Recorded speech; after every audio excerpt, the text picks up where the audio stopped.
우리 하나님의 말씀 보도록 하겠습니다. 하나님의 말씀은 창세기 33장 18절에서부터 20절까지 보도록 하겠습니다.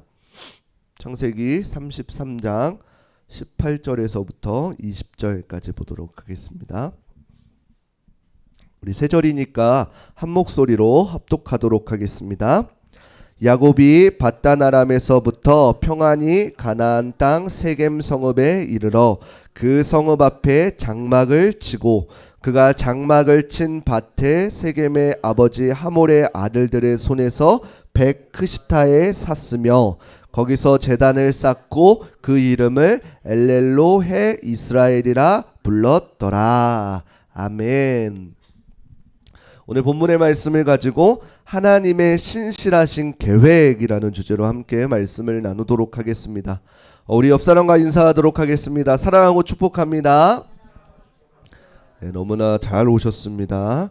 네, 이제 무더위가 어느 정도 사라진 것 같은데 여러 가지 날씨 기상이변에 따라서 비도 많이 오고 그런 습하고 이러한 것들이 있으니까 우리 건강에 유의하시면 좋겠습니다. 집안에 비 피해들 없으신지 잘 돌아보시기를 부탁드리겠습니다. 우리가 살아가다 보면은 종종 왜 일이 도대체 내 뜻대로 안 풀리지라고 이렇게 생각할 때가 있습니다. 특별히 예수님을 믿지 않는 사람들은 이럴 때에 어떠한 점 같은 것을 보기도 하고 어떠한 걱정을 하기도 하고 이러한 삶을 살고 있습니다. 그렇다면은 예수님을 믿는 사람들은 어떻게 하고 있을까요? 일단은 저는 목사입니다. 근데 저한테는 이런 일들이 안 생길까요? 제 뜻대로 되지 않을 때, 그리고 앞이 보이지 않을 때.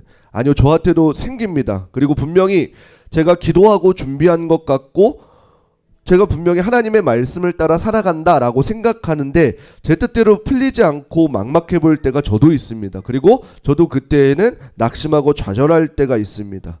그런데 이런 시간이 반복되어질수록 저에게는 어떠한 믿음이 생기게 되었냐면은 어떠한 좌절과 낙심보다 이 안에 담겨져 있는 하나님의 뜻을 구하게 되었다라는 것입니다. 분명히 하나님의 계획과 뜻은 변하지 않고 신실하시다라고 하는 데에 그 과정 가운데 내가 속해 있음이 분명하다라는 것입니다. 그렇다면은 하나님께서는 나를 향한 뜻이 분명히 있을 것인데 그 과정에 대해서 믿게 되었다라는 것입니다. 그리고는 시간이 지나다 보면은 어떻게 돼요? 그 당시에 있었던 일들이 정말로 별거 아니었구나. 하나님의 가장 좋은 시간대에 하나님께서 나에게 가장 좋은 것을 주셨구나 라고 하는 그 믿음의 하나님을 제가 고백하게 되어져 있다라는 것입니다. 그래서 우리는 오늘 본문을 통해서 하나님의 그 신실하신 계획이 어떻게 내 생각을 넘어서 어떻게 이 삶 가운데 이루어지고 있는지를 말씀을 통해서 살펴보도록 하겠습니다. 오늘 본문은 이제 야곱의 삶의 마지막 부분에 대해서 이야기하고 있습니다. 그런데 우리가 야곱의 삶을 보게 되면 가장 먼저 생각나는 것은 아마도 에서와 야곱에 대해서 생각날 것입니다. 이삭과 리브가 사이에서 쌍둥이로 태어난 에서와 야곱이 첫째가 에서임에도 불구하고 야곱에게 장자권을 팔아서 그 장자의 축복은 야곱이 누리게 되는 장면을 우리는 아마 많이 기억하실 것입니다. 그리고 이제 주일학교나 이럴 때에 그 장자의 축복을 사는 과정에서도 마찬가지로 팥죽을 주고 사게 되고 이삭의 축복을 맞는 과정에서도 아버지한테 거짓말을 하고 그 모든 일련의 과정들을 생각해 보면은 아마도 성경에 의아한 부분들을 조금 생각해 보셨을 것입니다. 결과적으로 보게 되어지면 어떻게 되나요? 야곱은 자신이 얻는 것을 얻기 위해서 모략을 꾸미고 아버지 이삭을 속였다라는 것이 결론적인 것입니다. 사실 아버지에게 그 진실을 말할 기회가 많이 있었을 것입니다. 그러나 그 축복을 받기 위해서 어떻게 돼요? 눈이 멀어가지고 아버지를 속이게 되어지는 거짓말을 하게 되었다라는 것입니다. 이것을 보면서 거짓말에 대해서 생각하게 되는데 어떠한 목적이 선한 거짓말은 우리가 해도 되느냐라고 한다면 어떻게 하나요? 성경은 그렇지 않다라고 이렇게 이야기합니다. 이 이후에 야곱의 삶을 보게 되면은 그 거짓말에 대한 대가를 톡톡히 치르고 있는 것을 볼 수가 있습니다. 그런데 이것을 보면은 또 우리가 우리의 삶을 살아가고 있는 것 같지만 내가 주도해 살아가고 있는 것 같지만 그 삶 구석구석에서 하나님의 보이지 않는 손길이 우리를 언제나 인도하고 있음을 우리가 알 수 있게 되어집니다. 야곱의 삶이 어떻게 되었나요? 이 거짓말 이후 형 에서가 이제 야곱을 죽여버리겠다라고 해가지고 이제 야곱은 도망을 가게 되어집니다. 그 고향을 떠나서 하란에 있는 삼촌 라반의 집으로 피하게 되어집니다. 그리고 그곳을 가는 과정 가운데 어떻게 돼요? 그 야곱의 사닥다리라고 하는 그 베델에서 하나님을 만나게 되고 하나님께서 야곱에게 동일한 약속을 하시는 것을 볼 수가 있습니다. 창세기 28장 15절 말씀 우리 함께 읽어보겠습니다. 함께 읽겠습니다. 내가 너와 함께 있어 내가 어디로 가든지 너를 지키며 너를 이끌어 이 땅으로 돌아오게 할지라. 내가 내게 허락한 것을 다 이루기까지 너를 떠나지 아니하리라 하신지라. 아멘. 이 도망의 시간이 아마 야곱에게 있어서는 절망의 시간이었을 것입니다. 야곱 자신은 이 장자의 축복을 받으면 모든 것이 끝날 줄 알았는데 어떻게 되나요? 형 에서가 자신을 죽이겠다고 하여서 도망자 신세가 되었으니 얼마나 큰 절망 가운데 있었은 줄 모릅니다. 그러나 하나님께서는 그 야곱을 보고 뭐라고 이야기하시나요? 그 베델에서 만나신 하나님께서 내가 내게 허락한 것을 다 이루기까지라고 이렇게 이야기하십니다. 그 말은 무슨 말이냐면은 야곱에게는 철저한 고난의 시간이고 그 절망의 시간일지라도 하나님께서는 분명히 그 삶을 통해서 하나님의 것을 이루게 하기 원하시는 방법이 있었다라는 것입니다. 그렇다면 하나님께서 허락하신 것은 무엇일까요? 하나님께서는 무엇을 허락하셨냐라고 한다면은 이 아브라함과 이삭에게 약속하셨던 그 하나님의 약속의 말씀이 야곱에게도 동일하게 이어졌다라는 것입니다. 그렇기 때문에 그가 철저한 절망의 시간을 걷고 있으나 그의 삶 또한 하나님의 신실하신 그 계획 가운데 놓여져 있다는 사실입니다. 그리고 이 신실하신 하나님의 계획은 어떻게 이어지고 있나요? 결국에는 야곱이 라반의 집에 도망치게 됩니다. 그리고 그 밑에서 여러 가지 일들을 하면서 결혼하게 됩니다. 그런데 결혼을 하려고 하는데 라반의 두 딸들 중에 야곱이 사랑했던 사람은 라헬이었습니다. 그러나 그 라반이 어떻게 했나요? 7년을 일하는 조건으로 거짓말을 하고 또 여러 가지 거짓말을 해가서 레아에게 먼저 그 첫째 딸 레아를 먼저 결혼하게 해서 그 억울한 일들을 겪게 되어져 있다라는 것입니다. 이 야곱의 입장에서 보면 우리가 단순히 7년 이렇게 막 20년 이렇게 이야기하니까 너무나도 그 쉬운 일인데 만약에 우리의 삶 가운데 저와 여러분들의 삶 가운데 분명히 하나님께서 명확한 사인으로도 네가 20년만 고생하면 내가 하나님께서 복을 주실 거야 라고 한다면 그 20년이 살기 쉬워지겠냐라는 것입니다. 분명히 야곱의 입장에서도 이 모든 과정들이 기가 막히고 울분을 토할 과정이었습니다. 그러나 하나님의 계획의 입장에서 보면은 어떻게 되어지나요? 여기서 우리가 한 가지 짚고 넘어가야 될 것이 오늘날을 살아가고 있는 저와 여러분들의 가장 큰 축복이 지난 시간에 뭐라 그랬냐면은 바로 우리가 정경화된 성경을 가지고 있는 사람들이다라는 것입니다. 이 야곱이 속이는 입장에서 속임을 받는 입장이 되고 그로 인해서 레아와 먼저 결혼하게 되었고 자식을 낳게 되었을 때에 결국에는 어떻게 되었나요?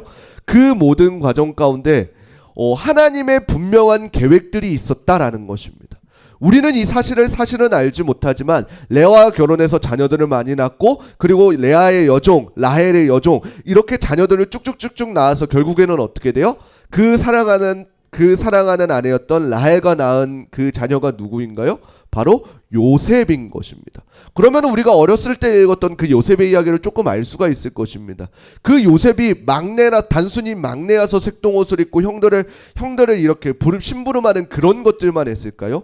그것이 아니라는 것입니다. 자신이 진정으로 사랑하는 아내에게서 낳은 딸, 아내에게서 낳은 아들, 그리고 그 엄청나게 귀한 요셉이기 때문에 그에게 색동옷을 입고 이러한 것들을 입혔다라는 것입니다. 우리가 이러한 성경을 정경화된 성경 가운데서 보면은 분명히 이 모든 계획이 하나님의 계획 가운데 있었구나라는 것을 깨달을 수가 있습니다. 만약에 이 야곱이 쫓겨나지 않았어요. 쫓겨나지 않았다면 어떻게 돼요? 그냥 그곳에서 살다가 어쩌면은 이방 여인들과 결혼할 수도 있고 자국민족하고 결혼할 수도 있는데 하나님께서 진정으로 원하셨던 것은 무엇인가요? 아브라함과 이삭에게서 연결되었던 그 약속의 말씀들이 오늘 그 야곱에게도 이어져서 그 야곱의 12지파를 하나님께서는 세우기 원하셨다라는 것입니다. 그렇기 때문에 결과적으로는 어떻게 되어지나요? 그 아들 요셉으로 인하여서 애굽에 풀려가게 되고 다시금 출애굽하게 되어지고 또 놀라운 하나님의 민족들이 세워지고, 이러한 일련의 과정들을 통해서 하나님의 신실하신 계획들이 계속해서 이어져 가고 있다라는 이 사실을 우리는 알 수가 있게 되어지는 것입니다. 그렇다면 오늘날을 살아가는 우리들은 어떡할까요? 아마도 우리의 삶 가운데에서도 마찬가지로 내가 이해하지 못하는 일들이 많이 일어나고는 합니다. 왜냐하면 그 안에 담겨진 하나님의 뜻이 무엇인지 모르기 때문에 그 길을 망설이고는 합니다. 만약에 우리가 성경을 전적으로 믿게 되어진다면 어떻게 돼요? 여전히 우리는 오늘날에도 지금에도 동일하게 하나님의 계획 가운데 놓여 있습니다. 그리고 하나님께서는 하나님의 계획의 방법대로 우리를 이끌어 가시고 계십니다. 우리가 비록 그 말씀에 순종하지 않을지라도, 그리고 그 말씀에 순종할지라도 그에 대한 결과는 언제나 우리에게 찾으십니다. 그러나 우리가 그 말씀에 순종할 때에 우리는 하나님의 그 계획에 참여하게 되어져 있다라는 것입니다. 야곱의 삶을 보면 그러합니다. 야곱은 레아를 원치 않았을 것입니다. 라헬에게 반했고 라헬과 결혼하기 위해서 그 라반의 집에서 7년 동안 일을 했을 것입니다. 자신이 그런데 왜 자신이 속아서 레아와 결혼하고 레아와 라헬의 종들에게 자녀를 낳아야 되는지 그 이유도 몰랐을 것입니다. 그 순간순간에서는. 그렇지만 어떻게 되어졌나요? 하나님의 계획 가운데에서는 이스라엘의 12지파를 태우시기 위해서 야곱을 사용하셨고 그 야곱을 통해서 이루시겠다라는 그 계획이 있었기 때문입니다. 그렇기 때문에 야곱이 원치 않은 삶일지라도 어떻게 돼요? 하나님께서는 아브라함, 이삭을 넘어서 야곱에게 이러한 하나님의 약속을 성취하고 계시는 것입니다. 그런데 이러한 보이지 않는 하나님의 손이 단순히 이 말씀에만 국한되어져 있을까요? 아마도 그렇지 않을 것입니다. 이후의 말씀을 보게 되어지면은 정말로 모든 사람들이 이스라엘 백성들은 망했다라고 여러 가지 생각했던 시기들이 있습니다. 사람들은 아무리 우리의 생각으로 하여도 도무지 저 사람들은 안 될 것이다 라고 생각했었을 때가 있습니다. 아까도 이야기했다시피 이스라엘이 이제는 망하게 되어지고 이 애굽의 종되었을 때에 하나님께서는 어떻게 하셨나요? 그 7년이라는 흉년 가운데에 분명히 요셉이라는 사람을 사용하셔서 그 이삭의 자손 야곱의 그 12지파들을 어떻게 돼요? 애굽의 구원함을 있게 하여 줍니다. 그 흉년이라는 그 시기 가운데 굶어 죽게 두신 것이 아니라 그들을 구원하시기 위해서 요셉이라는 사람을 사용하셔서 그 애굽 땅에 종살이를 하게 되어집니다. 이 종살이 과정 가운데 이스라엘 백성들은 아마도 우리는 더 이상 하나님의 그 은혜들이 끊겼을 거다라고 생각했을 것입니다. 왜요? 하나님께서 그 약속하신 땅들인 가나안 땅에서 벗어나고 우리의 현재의 상황은 애굽에 종살이하고 있었기 때문에. 그러나 어떻게 했나요? 하나님의 계획 가운데에서는 그 수백 년의 시간이 지난 후에, 하나님께서 약속하신 그 시간이 지난 후에 출애굽이라는 것을 통해서 하나님의 백성을 하나님께서 인도하고 가는 과정들을 볼 수가 있을 것입니다. 그 인도하는 모든 과정 가운데에서도 이스라엘 백성들은 마찬가지였습니다. 당장 내일의 삶이 보이지 않고 어떻게 이 삶을 해결해 나갈지 모를 때에, 그리고 가나안 땅, 그 약속의 땅을 도착했을 때에는 어떻게 되었나요? 이미 그곳에선 수많은 이방인들이, 무장한 이방인들이 자리를 잡고 살고 있었다라는 것입니다. 그럴 때에 하나님께서는 어떻게 하셨나요? 그 가나안 정복 전쟁을 통해서 하나님을 통해서 승리하는 것을 이스라엘 백성들이 맛보게 하셨다라는 것입니다. 그리고 왕조가 되었을 때는 어떻게 했나요? 이스라엘 백성들이 북이스라엘과 남유다로 나뉘어지게 되어집니다. 그래서 사람들은 저 하나님을 믿는 사람들이 나뉘어지고 끝끝내는 멸망을 당하게 되는 결과를 그 바벨론 포로로 끌려가게 되는 그 멸망의 길을 걷게 되어집니다. 아마도 그때의 사람들이 그 이스라엘 백성들이 다 무너지고 안 될 것이다 라고 생각했을 것입니다. 그러나 그때에도 하나님의 보이지 않는 그 신실하신 계획은 어떻게 이어졌나요? 그 분명히 그 바벨론 포로기를 통해서 그 나뉘어졌던 남유다와 북이스라엘을 다시금 하나된 이스라엘 백성으로 회복시키셨다라는 것입니다. 그 당시의 사람들에게는 그러한 사건들이 분명히 절망이고 고난이었을 것입니다. 그러나 하나님의 계획 가운데 두면 어떻게 되어지나요? 하나님께서는 그것을 가장 좋은 길로, 가장 빠른 길로 인도하시는 과정들이었다라는 것입니다. 그리고 신약에서는 어떻게 되었나요? 말라기서 이후 400년 동안이나 하나님의 음성이 들리지 않아서 이제는 하나님의 개입하심이 끝났고 이 땅 가운데 하나님은 더 이상 일하시지 않는다 라고 생각하였을 때에 어떠한 일들이 일어나게 되어지나요? 신약 마태복음 1장 1절에 보게 되어지면은 예수님의 그 독생자이신 하나님의 독생자이신 예수 그리스도를 육신의 몸을 입고 이 땅 가운데 보내주심으로 온 인류가 구원함을 입게 되어지는 것입니다. 그리고 그 예수 그리스도께서 십자가에 못 박히실 때에도 다른 사람들은 어떻게 됐나요? 그 유대인들의 왕이라 그러면서 조롱하며 멸시하였습니다. 다 이제 그리스도인들, 예수 그리스도를 믿는 그 그리스도인들은 다 안 될 것이다. 이제 우리는 어떡하냐? 라는 마음을 품었습니다. 그러나 어떠한 일이 일어났나요? 그 예수님께서는 죽음을 이기시고 부활하셔서 승천하셨습니다. 그리고 그리스도인들이 이제는 핍박을 받게 되어집니다. 예수님께서 승천하셨을 때에 그 땅에 남아있는 그 예수님을 믿는 사람들이 핍박을 받게 되어졌습니다. 그럼 그 절망 가운데에서는 또 어떠한 일들이 일어나게 되어지나요? 그들이 그 핍박 가운데 굴복한 것이 아니라 믿음으로 승리하면서 비록 그들이 흩어졌을지라도 디아스포라 그 있는 그 곳곳 가운데에서 하나님의 복음을 전하는 전달자들로 삶을 살아가게 되어졌다라는 것입니다. 우리가 잘 알고 있는 로마의 십계박해 때도 마찬가지입니다. 그리스도인들이 다 끝나고 하나님의 말씀이 끝나고 그 하나님의 말씀이 오로지 그 주교들, 그 사람들의 전유물로 여김을 받았을 때 어떠한 일들이 일어나게 되어지나요? 개신교들, 개혁하는 사람들이 그 말씀들, 하나님의 말씀들을 개개인에게 주게 되어지고 개혁함으로써 오늘날 기독교까지 흘러나오는 결과를 맺게 되어져 있다는 것입니다. 제가 이 말씀을 드리는 이유는 무엇이냐면은 수많은 역사 가운데에 사람들은 다 기독교인들이 절대로 안 될 것이다. 이제는 모이게 힘쓰면 어려워질 것이고 핍박을 받게 되어지고 쓰러질 것이고 그들의 하나님은 더 이상 일하시지 않는다 라고 하는 그 생각의 모든 가운데에서도 하나님께서는 어떻게 하셨나요?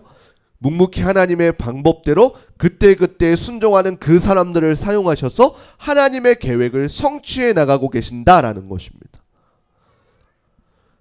그렇다면 오늘날 저와 여러분들의 모습은 어떠한가요? 우리도 마찬가지로 오늘날 하나님의 담겨진 뜻을 알지 못할 때도 있습니다. 그리고 그 뜻을 다 이해하지 못할 수도 있습니다. 그러나 그때 하나님께서는 어떻게 하시나요? 하나님의 방법대로 여전히 그 삶을 이끌어가고 계시는 것을 믿으시기를 부탁드리겠습니다. 그래서 아무것도 아닌 것 같은 우리의 삶 가운데 여전히 하나님께서는 우리의 삶을 주목하시고 우리의 삶을 놓치는 것이 아니라 우리의 삶을 여전히 이끌어 가시고 계신다는 이 사실을 믿으시며 살아가시기를 주님의 이름으로 부탁드리겠습니다. 그래서 우리의 삶을 펼쳐보게 되어지면은 당장에는 그 삶을 이해하지 못할 때도 있을 것입니다. 그리고 우리가 원하지 않을 때도 있을 것입니다. 그러나 시간이 지나고 흐르게 그 뒤를 돌아보게 되어지면 어떻게 되나요? 그때 하나님께서 나를 만지셨구나. 그때 하나님의 보이지 않는 손이 나를 이끌어 가시고 계시구나. 이 사실을 우리는 경험하게 되어질 것입니다. 비록 내 뜻과 내 생각과 다를지라도 하나님께서는 오늘날에도 여전히 일하시고 계십니다. 내가 그 말씀에 순종하지 않을 때에도 하나님은 일하시고 우리가 하나님의 말씀에 순종할 때에 우리는 하나님의 일하심을 보게 되어질 것입니다. 내 생각대로 되지 않는다고 하여서 낙심하지 마시고 하나님의 그 신실하신 계획에 신뢰하십시오. 그리고 하나님이 일하실 수 있도록 나를 내어드리십시오. 그때 우리는 하나님께서 우리에게 언제나 가장 좋은 것을 가장 좋은 시간에 우리에게 허락하실 것을 경험하게 되어질 것입니다. 창세기 33장 20절에 보게 되어지면은 거기에 제단을 쌓고 그 이름을 엘엘로헤 이스라엘이라 불렀더라 라고 이렇게 기록되어져 있습니다. 이것이 바로 야곱의 마지막 고백입니다. 하나님, 이스라엘의 하나님, 그 한 치 앞을 모르는 이 야곱의 여정이었지만 그 끝에 보니까 어떻게 되어졌나요? 이스라엘의 하나님이었다는 이 믿음의 고백처럼 우리 모두가 오늘날 우리의 삶을 살아갈 때에 그 변치 않으시는 그 하나님의 신실하신 계획을 믿음으로 고백할 수 있는 우리 흐르는 교회 성도님들이 되시기를 주님의 이름으로 축원합니다.